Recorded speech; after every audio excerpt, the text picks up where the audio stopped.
చాలా సంతోషం. చాలా సుదీర్ఘంగా చెప్పాల్సిన అంశాలు చాలా ఉన్నాయి. ముందు ఇందిరమ్మ ఇళ్ల విషయం మీకు తెలపాల్సిన కొన్ని అంశాలు ఉన్నాయి. గౌరవ కలెక్టర్ గారు ఇందిరమ్మ ఇళ్ల గురించి చాలా స్పష్టంగా చెప్పారు. సాధించుకున్న తెలంగాణలో ఆనాటి ప్రభుత్వం 10 సంవత్సరాలలో పేదవాడి కళని కలలాగానే చూపించింది. ఎప్పుడు ఎన్నికలు వచ్చినా అది నిజమైన ఎన్నికలు కానీ బై ఎలక్షన్స్ కానీ ఎన్నికలు వచ్చినప్పుడు బొమ్మలు చూపించేది, టీవీల్లో యాడ్స్ ఇచ్చేది, పేపర్లో పెంట్ లైన్లో ప్రింట్ పేజీలో అద్భుతమైన బొమ్మలు చూపించి మీరు ఓట్లేసినట్లయితే ఈ ఎన్నికల తర్వాత సింగిల్ బెడ్రూమ్ కాదు డబల్ బెడ్రూమ్ ఇల్లు ఇస్తానని మాయమాటలు చెప్పేది. కానీ 10 సంవత్సరాలలో ఆ ప్రభుత్వం మొదలుపెట్టిందే 93,000, పూర్తి చేసింది 66,000, మిగిలిన 30,000 చిల్లరు మండుగోడలతోనే దర్శనమిచ్చాయి. పేదోడు ప్రభుత్వం మీ దీవెనలతో ఇందిరమ్మ ప్రభుత్వం వచ్చిన తర్వాత ఆనాటి ప్రభుత్వం హౌసింగ్ శాఖను మొత్తాన్ని రద్దు చేసింది. హౌసింగ్ శాఖే లేకుండా చేసింది. గౌరవ ముఖ్యమంత్రి రేవంత్ రెడ్డి గారు ఆలోచనలకు అనుగుణంగా కేబినెట్ సహచర మంత్రులమందరం పేదవాడి కళ నెరవేర్చాల్సిన బాధ్యత మన ఇందిరమ్మ ప్రభుత్వం మీద ఉంది. ఇందిరమ్మ అంటేనే పేదోడి కళ, పేదోడి ఇల్లు.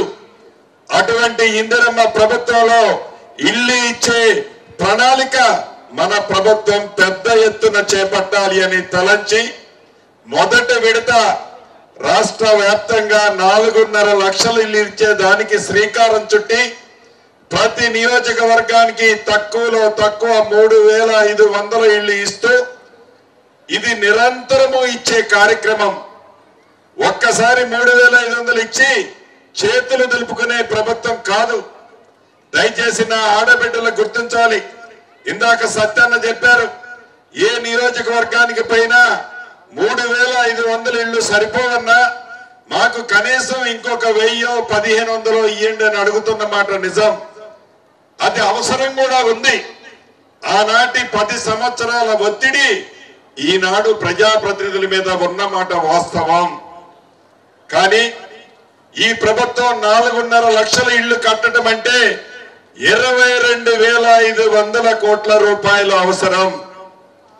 ధనిక తెలంగాణ రాష్ట్రం 8,19,000 కోట్లు ఆనాటి ప్రభుత్వం అప్పు చేసిపోతే ప్రతి నెల అప్పు మెత్తి కలిపి 6,500 కోట్లు బ్యాంకులకి కడుతూ పేదవాడి చిరకాల కోరిక, చిన్న కోరిక, వాళ్ళ కళ ఇందిరమ్మ ఇల్లు ఇచ్చే దాంట్లో భాగంగా మొదటి విడత 4,50,000 ఇల్లు ఇస్తూ ప్రతి నియోజకవర్గానికి 3,500 ఇచ్చాం. ఈ రాబోయే 3.5 సంవత్సరాలలో ఆడబిడ్డలు చాలా క్లియర్ గా వినాలి. ఇక్కడికి వచ్చిన ఆడబిడ్డలు వినాలి, రాష్ట్ర వ్యాప్తంగా టీవీల ముందున్న ఆడబిడ్డలు కూడా వినాలి. ఇప్పుడు నీది ఏ కులమని అడగల, నీది ఏ మతమని అడగల, నువ్వు మొన్న ఎవరికి ఓటేసావని అడగల, నా కండవ కప్పుకుంటేనే నీకు ఇల్లు ఇస్తానని చెప్పటం లేదు. పేదవాడు అయ్యుంటే చాలు, పేదవాడు అయ్యుంటే చాలు, పేదవాడికి ఇందిరమ్మల్ని ఇవ్వాలి అని దృఢ సంకల్పంతో మొదట విడత ఇస్తున్నాము. మళ్ళీ 3 సార్లు ఇస్తాము. ఈ రాబోయే 3.5 సంవత్సరాలలో తల తాకట్టు పెట్టైన 20 లక్షల ఇల్లు ఈ రాష్ట్రంలో కట్టిస్తాము. 20 లక్షల ఇల్లు ఇచ్చిన తర్వాతనే మళ్ళీ అసెంబ్లీ ఎన్నికల్లో మీ గుమ్మానికి వచ్చి ఓటు అడుగుతాము. ఇది కాంగ్రెస్ పార్టీ సిద్ధాంతం. ఇది ఇందిరమ్మ ప్రభుత్వం యొక్క పట్టుదల. తల తాకట్టు పెట్టైనా పేదవాడి కళ నెరవేర్చే బాధ్యత మీ దీవెనలతో ఉన్న ఈ ప్రభుత్వాన్ని కూడా మనస్ఫూర్తిగా చెప్తున్నాను. 4 విడతల్లో 5 లక్షల రూపాయలు ఇస్తున్నాం. పునాదులు కడితే 1,00,000, స్లాబ్ లెవెల్ కడితే 1,00,000, స్లాబ్ వేస్తే 2 లక్షలు, గోప్రవేశానికి ముందు 1,00,000 రూపాయలు, మొత్తం కలిపి 5 లక్షల రూపాయలు ఇచ్చే కార్యక్రమము. తక్కువలో తక్కువ 400 చదరపు అడుగులు కట్టాలి. చిన్న బాత్రూము, చిన్న కిచెన్ ఉండాలి. ఎక్కువలో ఎక్కువ 600 చదరపు అడుగులు లోపే కట్టాలి. ఇవి నిబంధనలు.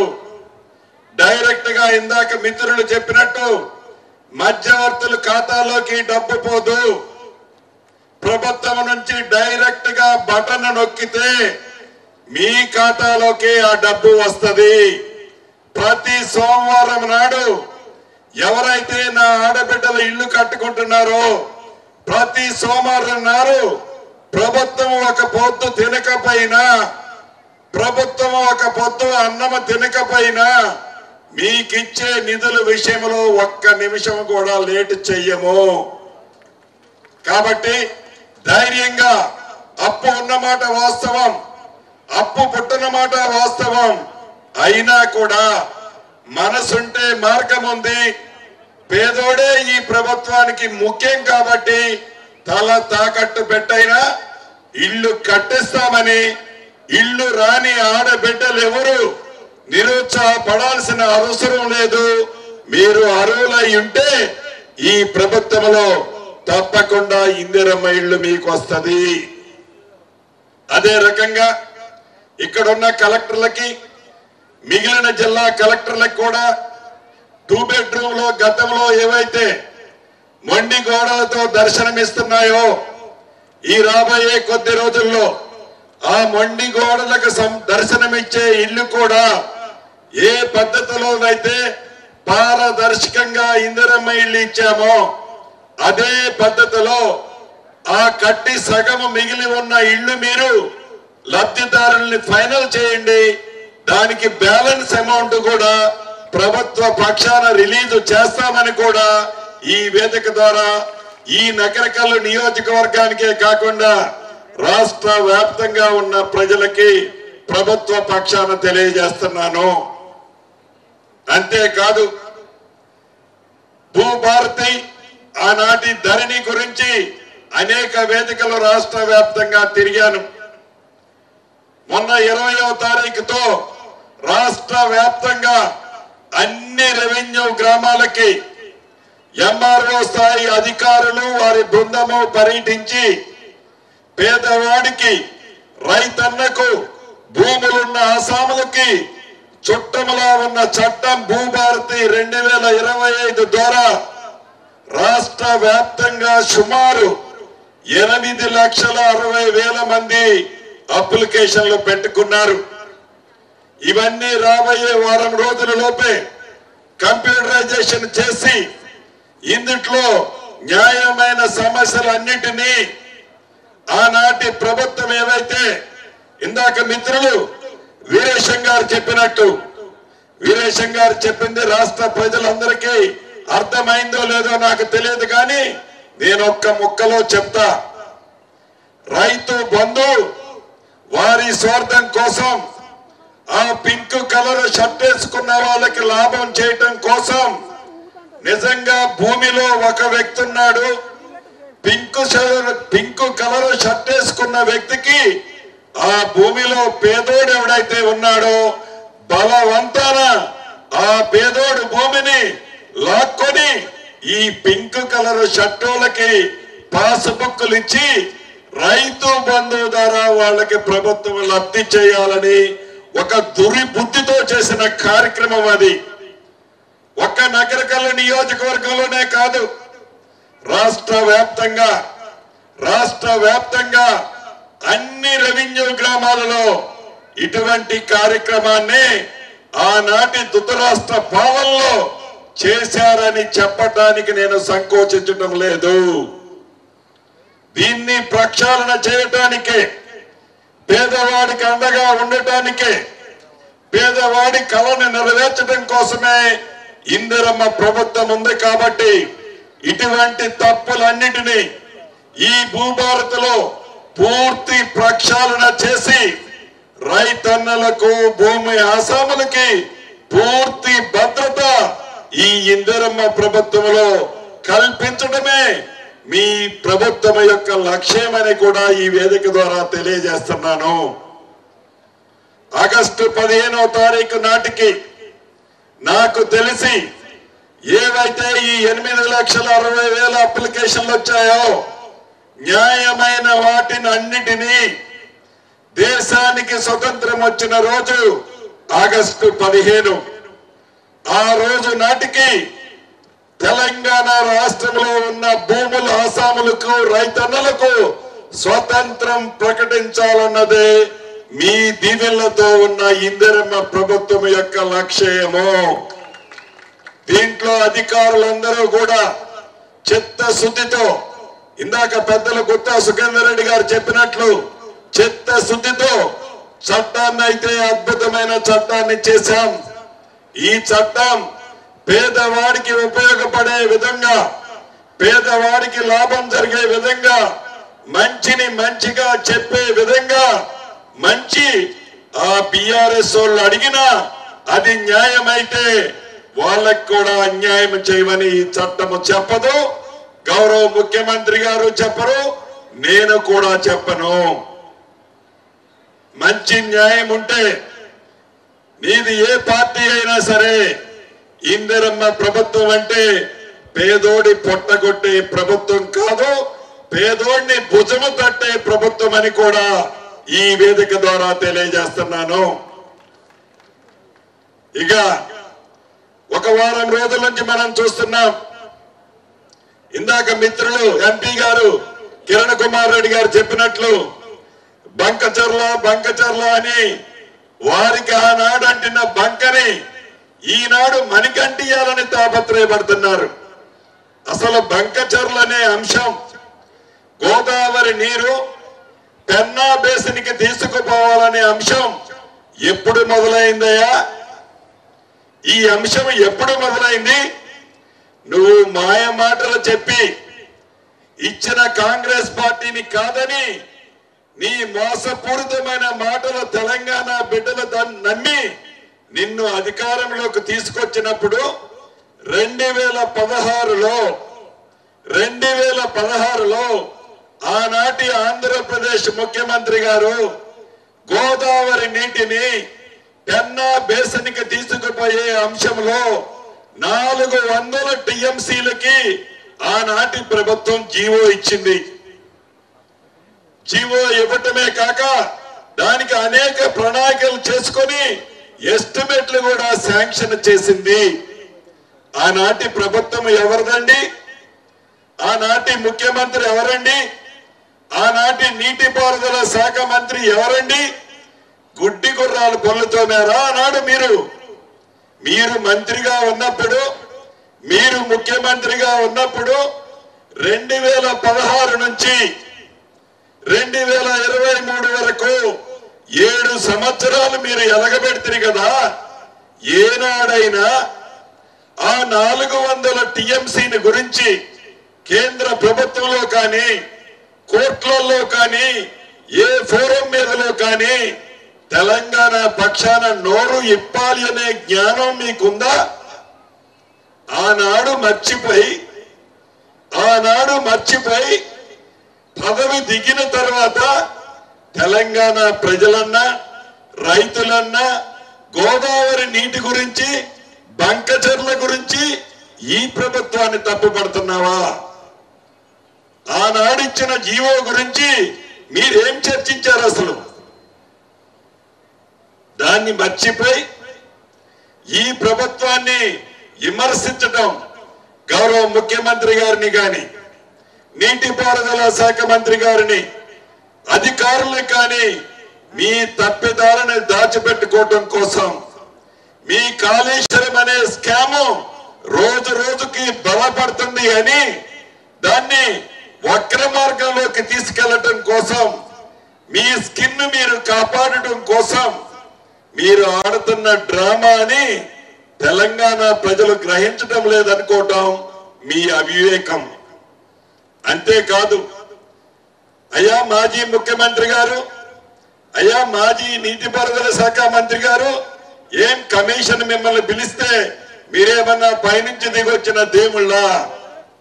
తప్పు చేశారు కాబట్టి తప్పు రుజువు కాబోతుంది కాబట్టి భుజాలు తడుముకుంటున్నారు. గుమ్మడికాయల దొంగ ఎవరంటే భుజాలు తడుముకున్నట్టు భుజాలు తడుముకుంటున్నారు. తప్పు ముమ్మాటిగా చేశారు. మీరు నిజంగా నిస్వార్థ పరులైతే మీరు ఈ నల్లగొండ ఉమ్మడి నల్లగొండ జిల్లా మీద ముసలి కన్నీరు ఇప్పుడు కారుస్తున్నారు. ఏదైతే ఆనాడు దివంగత నేత వైఎస్ రాజశేఖర రెడ్డి గారు ఏదైతే సొరంగ మార్గాన్ని ప్రారంభిస్తే జలయజ్ఞంలో భాగంగా గ్రావిటీతో శ్రీశైలం నీరు ఈ పోరేడు ప్రాంతమైన నల్లగొండ ప్రాంతం సస్యశ్యామలమయ్యే ప్రాజెక్టుని ఏనాడైనా మీ 10 సంవత్సరాలలో ఆనాటి దళిత తెలంగాణ రాష్ట్రంలో ఆ ప్రాజెక్టుని పూర్తి చేయాలని కనీస విజ్ఞత జ్ఞానమైనా మీకు వచ్చిందా? ఈనాడు ముసలి కన్నీరు కారుస్తున్నారు. ఈనాడు ప్రజల పక్షాన మాట్లాడుతున్నారు.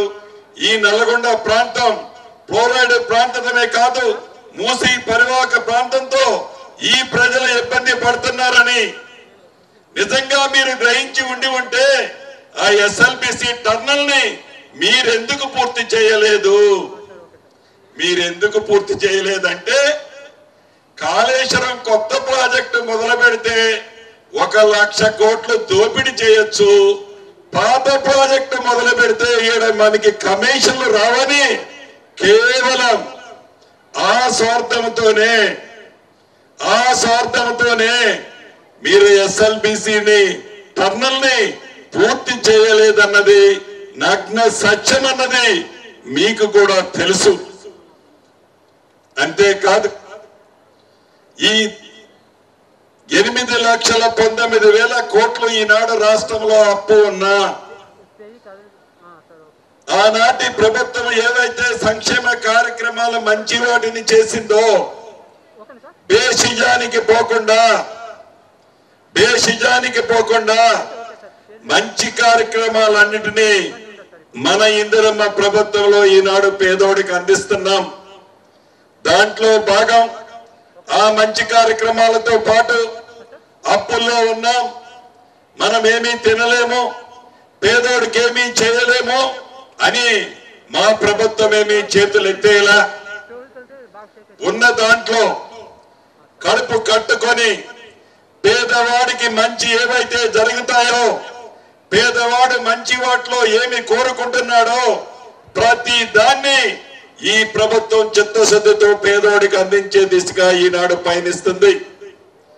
దాంట్లో భాగమే 200 యూనిట్ల వరకు ఉచిత కరెంటు ఆడబిడ్డలకి, 500 రూపాయలకే గ్యాస్ మద్దు ఆడబిడ్డలకి, పేదవాడికి జబ్బు చేస్తే మెరుగైన వైద్యం కోసం 10 లక్షల రూపాయల వరకు రాజీవ్ ఆరోగ్యశ్రీ కార్యక్రమం ద్వారా మెరుగైన వైద్యం.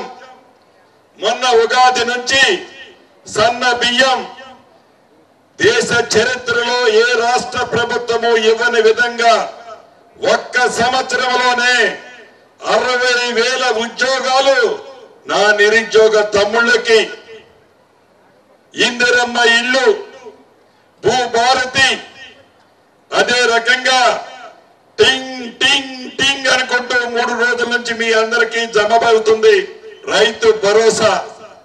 ఆనాటి ప్రభుత్వం రైతు బంధు ద్వారా 10,000 రూపాయలు ఎకరానికి 2 పంటలకు ఇస్తే మీ దీవెనలతో ఉన్న ఇందిరమ్మ ప్రభుత్వం రైతును రాజు చేయాలని, రైతు ముఖంలో చిరునవ్వు చూడాలని 12,000 ఇచ్చారు కార్యక్రమాన్ని 6వ తారీఖు నుంచి గౌరవ ముఖ్యమంత్రి గారు స్టార్ట్ చేస్తే 16వ తారీఖు నుంచి గౌరవ ముఖ్యమంత్రి గారు స్టార్ట్ చేస్తే 9 రోజుల లోపే 9,000 కోట్లు టింగ్ టింగ్ టింగ్ అనుకుంటూ నా రైతన్నుల ఖాతాలో జమ అవుతుంది. కానీ నేను 6 అడుగుల అందగాడిని ఒక అందగాడు ఉన్నాడు మాజీ మంత్రి. నిన్న ఒక దగ్గర ఒక ధర్నా చేస్తూ ఫ్లెక్సీలు పెట్టుకొని ప్లే కార్డులు పెట్టుకొని రప్ప రప్ప రప్పట. ఏంటి రప్ప రప్ప రప్ప? దేనికి రప్ప రప్ప రప్ప? ఏం చేయాలనుకుంటున్నావు? ఈ రాష్ట్రాన్ని ప్రశాంతంగా శాంతి భద్రతతో ఉన్న ఈ తెలంగాణ రాష్ట్రాన్ని ఫ్యాక్షన్ రాష్ట్రంగా తయారు చేయాలనుకుంటున్నావా? ఏంది నీ అసలు ఉద్దేశం? ఏమి పేదోడికి ఇబ్బంది అయిందని రప్ప రప్ప రప్పండి టింగ్ టింగ్ టింగ్ డబ్బులు పడుతున్నందుక రప్ప రప్ప. కాబట్టి శాంతి భద్రతల్ని కాపాడే దాంట్లో ఈ ప్రభుత్వానికి చిత్తశుద్ధి ఉంది. ఎవరైనా శాంతి భద్రతలను విఘాతం కలిగిస్తే ప్రజలే వాళ్ళకి బుద్ధి చెప్తారు.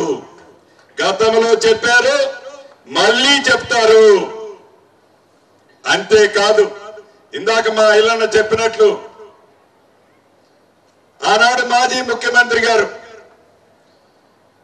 వాసాల మర్రి వారి ఫామ్ హౌస్ కి పక్కన ఉంటుంది.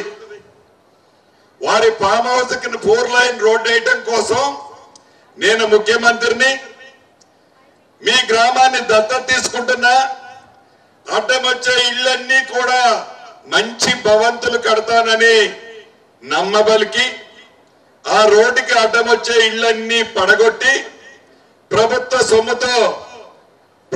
సొమ్ముతో మంచిగా ఆ ఊరు ఒక రోజు వెళ్ళి ఆగమ్మని పక్కన కూర్చోబెట్టుకొని భోజనం పెట్టి, ఆగమ్మవా నువ్వు ఇప్పటిదాకా ఆగమాగమయ్యావు, నా ప్రభుత్వంలో ఈ ఊరే కాదు ఈ రాష్ట్రాన్ని మంచిగా బాగు చేస్తామని చెప్పాడు ఆనాటి ముఖ్యమంత్రి. గౌరవ ముఖ్యమంత్రి గారు రేవంత్ రెడ్డి గారు మొన్న ప్రాంతానికి పర్యటించినప్పుడు స్థానిక శాసనసభ్యుల అభ్యర్థన మేరకు ఆనాటి ముఖ్యమంత్రి మాటిచ్చి తప్పాడు. ఆ ప్రజలందరూ రోడ్డు మీద రామచంద్ర అనుకుంటూ ఇబ్బంది పడుతున్నారు. అక్కడ మనం ఇల్లు ఇవ్వాలని గౌరవ శాసనసభ్యులు అడగడంతోనే ముఖ్యమంత్రి గారు నన్ను వెళ్ళి పరిశీలించి అక్కడ ఉన్న ప్రజలకు న్యాయం చేయమని చెప్పారు. నేను పార్లమెంటు సభ్యులు, ఎమ్మెల్యే గారు, గౌరవ కలెక్టర్ గారు, మిగతా అందరం వెళ్ళాం. ఆగమ్మవ పక్కన కూర్చొని చెప్పింది, అయ్యా ఆనాడు ముఖ్యమంత్రి మాయ మాటలు చెప్పి మోసమిచ్చి ఆగమాగమైపోయాము, ఇప్పుడైనా మమ్మల్ని న్యాయం చేయండి అయ్యా అంది.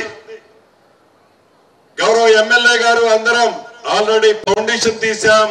200 పై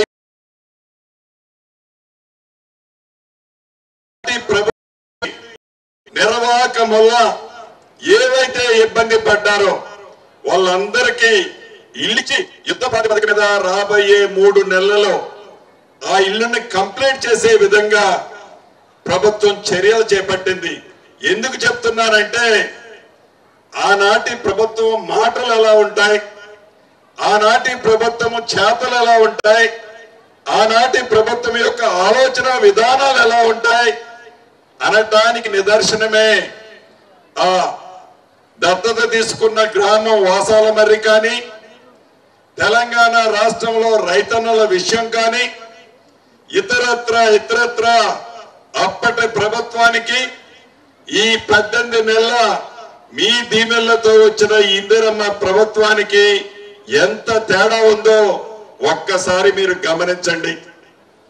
ఆనాటి ప్రభుత్వం అంతా సోకులు, మాది ధనిక తెలంగాణ రాష్ట్రం, మాయమాటలు చెప్పటం, ఎక్కడికి పోయినా వరాలు ఇయటం, చివరికి అక్కడి దాకా ఎందుకు మనకున్న పెద్ద టెంపుల్లో రాములవారి టెంపుల్, భద్రాచలం టెంపుల్ నా జిల్లాలో ఉంటుంది. అది ఆడికి రాములవారి సాక్షిగా 10 సంవత్సరాల్లో ఒక్కసారి వచ్చిండు కళ్యాణానికి ముఖ్యమంత్రి.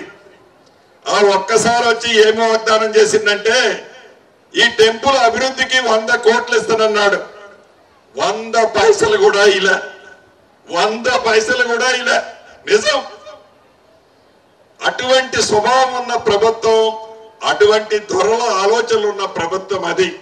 దాన్ని మనం గౌరవ ముఖ్యమంత్రి రేవంత్ రెడ్డి గారి ఆశీస్సులతో ఆ రాములవారికి వారు మొక్కిన మొక్కులన్నీ వారు తీర్చకపోయినా తెలంగాణ ప్రజలందరూ సుభిక్షంగా ఉండాలని ఈ ప్రభుత్వం దేవుళ్ళ దగ్గర ఎవరు తప్పు చేసినా తప్పేనని వాటన్నిటినీ సుమారు ఇప్పటికే నాకు తెలిసి 85-90 కోట్లు ఖర్చు పెట్టాం. ఇంకా 100-120 కోట్లు ఖర్చు అవుతుంది. ఎంత ఖర్చు అయినా ఆ రాములోడు గురిని పూర్తిగా మన ప్రభుత్వంలో మంచి చేసే విధంగా ఈనాడు చేపట్టడం జరిగింది. ఇవన్నీ ఎందుకు చెప్తున్నానంటే ముఖ్యమంత్రి హోదాలో లేకుంటే ఆనాడి మంత్రుల హోదాలో ఒక మాట ఇస్తే, ఒక వాగ్దానం చేస్తే చేసిన మాట పేదోడికి ఎంత ఉపయోగకరంగా ఉంది, పేదోడికి నిజంగా మనం చెప్పే మంచి కార్యక్రమం అవుతుందా కాదా అనేది మనకి స్పష్టంగా అర్థమవుతుంది. ఈ సందర్భంగా మీకు ఒకటి గుర్తు చేసుకోవాల్సిన అవసరం ఉంది. ఆనాడు ఎమ్మెల్సీగా పక్కనే ఉన్న గుత్తా సుఖేందర్ రెడ్డి గారు ఉండేవాళ్ళు. నాకు పార్లమెంటు టికెట్ ఇలా నేను గాల్లో తిరుగుతుండేవాడిని. నెలకో 2 నెలలకో ఎక్కడో దగ్గర కలుసుకుంటే ఆ రోజే తన సుఖేందర్ రెడ్డి గారు చెప్తుండేవాడు, వీళ్ళ ఆలోచన తీరు, వీళ్ళ పనితనం, వీళ్ళు ప్రజలను మోసగిస్తున్న సిస్టమ్, పనిష్మెంట్ అనుభవించక తప్పదు. తప్పు చేసిన వాడు ఎవడైనా పనిష్మెంట్ అనుభవించక తప్పదు అని అనుభవజ్ఞులు సుఖేందర్ రెడ్డి గారు అన్నట్లే 2023 డిసెంబర్ ఎన్నికల్లో పనిష్మెంట్ అనుభవిస్తున్నారు. ఆనాడు అహంకారంతో స్వార్థపూరితంగా తెలంగాణ ప్రజల పేదోడు ఆస్తులు ఎన్ని వేల కోట్లు కొల్లగొట్టారో ఆ కొల్లగొట్టే అంశాన్ని అనేక సంబంధిత శాఖలు ఇప్పటికే తుది దశకు వచ్చాయి. వారు చేసిన అరాచకం, వారు దోచుకున్న దోపిడీ, వారు ప్రజలను మభ్యపెట్టి మోసగించింది, వారు బినామీలు ఇతరత్ర ఆనాడు ఏదో వెనక సామెత చెప్పినట్టు వరుసగా లెక్కేసుకుంటా రావటం జరుగుతుంది. అది కూడా తుది దశకు వచ్చాయి. వాటికి అసలు ప్లస్ మిత్తితో తప్పు చేసిన వాళ్ళు శిక్ష అనుభవించాల్సి ఉంటది. దానికి ఉలిక్కి పడి ఏదో సత్యాగ్రహం చేసినట్లు, ఏదో దేశ స్వాతంత్రం కోసం పోరాటం చేస్తే వాళ్ళేదో కమిషన్లు పిలిచాయనో దానికోసం ఒక ర్యాలీలు పెట్టి షో ఆఫ్ చేయాల్సిన అవసరం లేదు. ఎంక్వైరీ చేయాల్సినవి కాదు.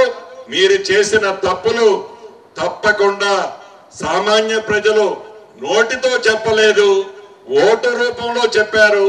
రేపు అన్ని రిపోర్ట్లు, ఏ రిపోర్ట్లు వస్తాయో కూడా మీ అందరికీ తెలుసునని ఈ వేదిక ద్వారా వారందరికీ తెలియజేస్తూ, చివరగా ఒక్కటే, ఇది మీ ప్రభుత్వం, మీ దీవెనలతో వచ్చిన ప్రభుత్వం.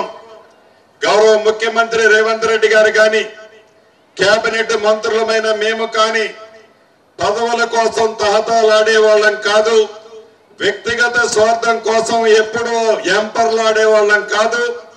పేదవాడికి మంచి జరిగే విషయంలో, పేదవాడికి లబ్ధి జరిగే విషయంలో, పేదవాడి భుజము తట్టే విషయంలో ఎన్ని కుళ్ళు కుతంత్రాలు పన్నినా, ఎన్ని జిత్తులు మార నక్క వేషాలు చేసినా తెలంగాణ ప్రజల పక్షాన, పేదవాడి పక్షాన ఏ దీవెనలైతే తెలంగాణ ప్రజలు ఇచ్చారో ఆ దీవెనల సాక్షిగా తెలంగాణ ప్రజలకి అండగా ఈ ప్రభుత్వం ఉంటుందని తెలుపుతూ, మీ దీవెనలు రాబోయే రోజుల్లో ఎప్పుడు ఏది వచ్చినా ఇందిరమ్మ ప్రభుత్వం గతంలో మీరు ఎలా దీవించారో అదే పద్ధతిలో దీవించాలని మిమ్మల్ని అందరినీ అభ్యర్థిస్తూ, మిత్రులు స్థానిక శాసనసభ్యులు నా తమ్ముడు వీరేశం గారు 2 MRO ఆఫీసులు అడిగారు. ఈ వచ్చే వారమే శాంక్షన్ ఆర్డర్ కూడా ఇస్తాను అని ఈ వేదిక ద్వారా తెలుపుతూ, ఇంత పెద్ద ఎత్తున 3 ఆఫీసులట, ఇంత పెద్ద ఎత్తున నా కుటుంబ సభ్యులంతా, ఇల్లు వచ్చిన వాళ్ళు వచ్చారు, ఇల్లు రాని వాళ్ళు వచ్చారు. ఇల్లు వచ్చిన వాళ్ళకి శుభాకాంక్షలు, ఇల్లు రాని ఆడబిడ్డలకు కూడా మాటిస్తే ఇందిరమ్మ ప్రభుత్వం తప్పదు, తప్పకుండా మీకు కూడా ఇల్లు ఇచ్చే బాధ్యత రాష్ట్ర ప్రభుత్వ పక్షాన స్థానిక శాసనసభ్యులది, నాదీనని మీ అందరికీ తెలియజేసుకుంటూ మరొక్కసారి శిరస్సు వంచి మీ అందరికీ కృతజ్ఞతలు చెప్తూ సెలవు తీసుకుంటున్నాను. జై తెలంగాణ.